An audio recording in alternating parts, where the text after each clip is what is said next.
Hi everyone, back to Evermore YouTube channel. It's Chris Barton of the Rumour Has It video. We'll talk about players linked to the football club this summer transfer window. Boy, is this one going to be a big window. We don't know what the club are going to do. Are they going to go big? Or are they going to be thrifty? Who knows in this FFP PSR world? But we have been linked to an absolute monster of a centre-half. And centre-half is a key position that we know we're going to have to fill.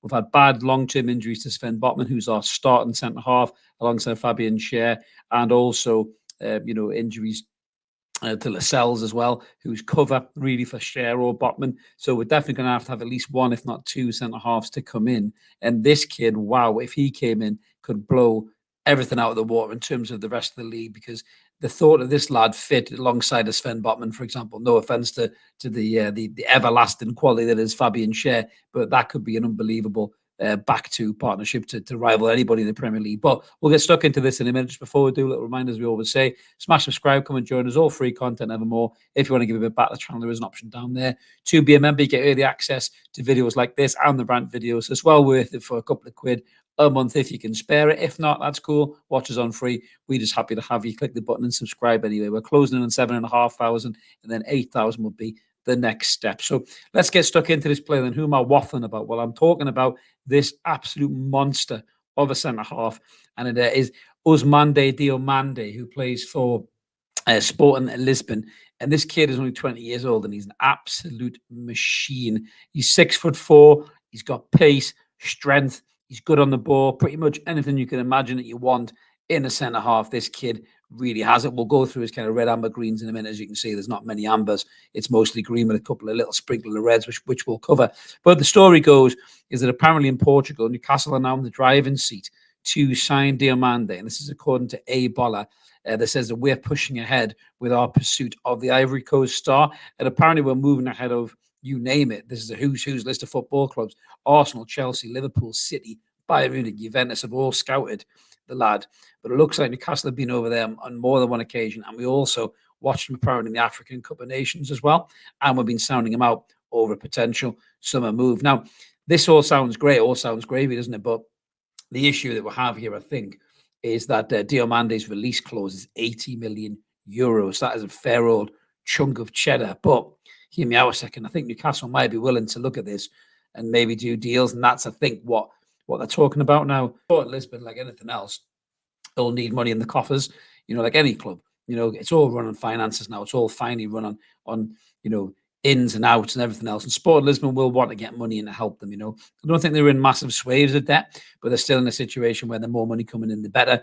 I think they've had minority investors over the last couple of years just to help the club tick along and everything else as well, and stay on the right side of finances in football governance and everything else. But 80 million euro for this kid, I'm not sure that's a bit too rich for Newcastle's blood. They might be a bit more thrifty in the summer. They might go and sign something like Lloyd Kelly or the Fulham centre-half. But we'll just have to wait and see what happens. But if they want a long-term replacement of Fabian Schär, this lad could be the business. He's right-footed as well, which is massive, so it helps with that balance as well. And for me, I think this would be an unbelievable sign. I really do. If you could get him, maybe for even, say, 40 to 50 million quid or something like that, that is a good negotiation fee, like we did with Anthony Gordon. Everton were digging their heels in. They wanted ridiculous money, and we were able to negotiate that transfer and get that over the line. So that could very well be the case here with Diomande as well. But just looking at his stats, as you can see there, his tackles, unbelievable. He's right up there, in the top centre-halves across the 5 leagues in the world. You can see there, he's played this season 22 times in the Premier League, 36 tackles, 8 blocks, 37 clearances. And his pass completion up there is 91%, which is absolutely incredible. And then Europa Cup as well, you can see there it's 89%. In terms of his career, he's played 48 times for Sport Lisbon with 4 goals and 1 assist. And he said 44 goals. My God, he'd be up front. 4 goals and 1 assist. But you can see that how he compares to Schär on the radar grid. He's overshadowing Schär on a lot of things, just exception of interceptions and blocks and clearances as well. But for me, this lad is a proper defender. You can see that the tackles won a good statistics as well. Interceptions, blocks, and clearances are particularly high, but for players in his position. But I think he's one of them types of players where he comes across and makes the tackle. He doesn't necessarily intercept the play in the middle that a lot of the centre halves do these days. They kind of position himself in between the midfielder and the forward and get the ball. And that way, that's classed as an interception. Whereas Diomande just comes right up behind them with pace and just knocks them on their arse and gets the ball off them, which I'm all for, to be fair. His passing, his pass completion there, you can see, are really high. Progressive passes too, he's in the high 90s. Key passes, he's in, the 70th percentile. The kid's got goals in him too as well. He's great in the air from set pieces, and I've seen a few goals where he's spun on the sixpence, dropped the shoulder and whipped one in the bottom corner, so he's maybe not quite Fabian Schär PSG levels, but he's definitely getting there. For 20 years old, he's only going to get better and better, to be fair. Shot creation chances are up there too. His aerials are really high. You can see, so he's good in the air. So unlike some of the other centre-halves we've looked at previously, where they're not very good in the air, this lad is excellent in the air. That really helps us as well, especially when you're playing alongside maybe Dan Burn and people like that as well. You want to keep that height at both boxes. His touches are really good. His errors are very low.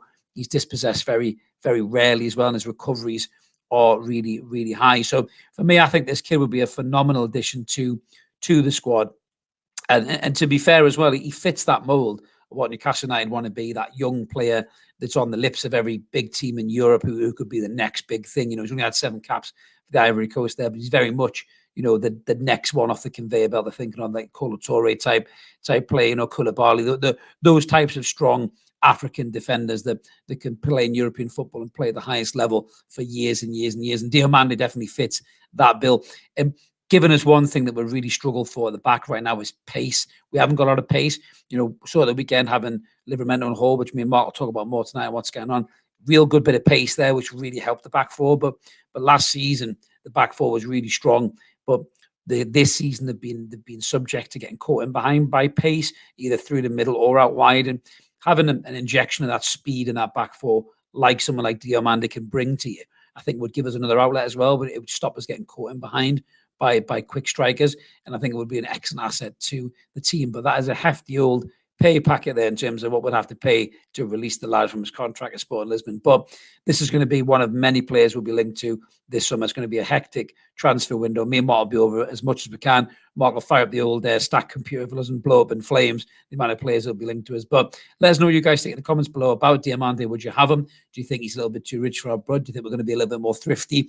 But like Sir Lloyd Kelly, and is Adebayo, I think it is from Fulham, are we going to be a bit more crafty and get those players in and save money for their areas? But you got to remember, Newcastle United haven't had a problem scoring goals this season, but had a problem keeping goals out. So maybe the big spend will be spent at the back. But let us know what you guys think in the comments below. We always like to hear from you. We always do our best to reply to you as well. If you take the time, we'll take the time to respond as well. As I mentioned at the start, if you haven't already, smash subscribe. We'd love you to come and join us. We're closing in 7,500 subs, so loads of room for you, never more. All free content. But if you want early access to the videos, there is a membership option down there too. We'll have some membership giveaways, I think, to giveaways soon. We've got some stash in the old Evermore shed, which will be dishing out to a few as well. So make sure you stay tuned to the channel for that, guys. Like the video, help the channel grow. Have a great day. Can't wait for some transfers to come in the summer. See you later. Cheers.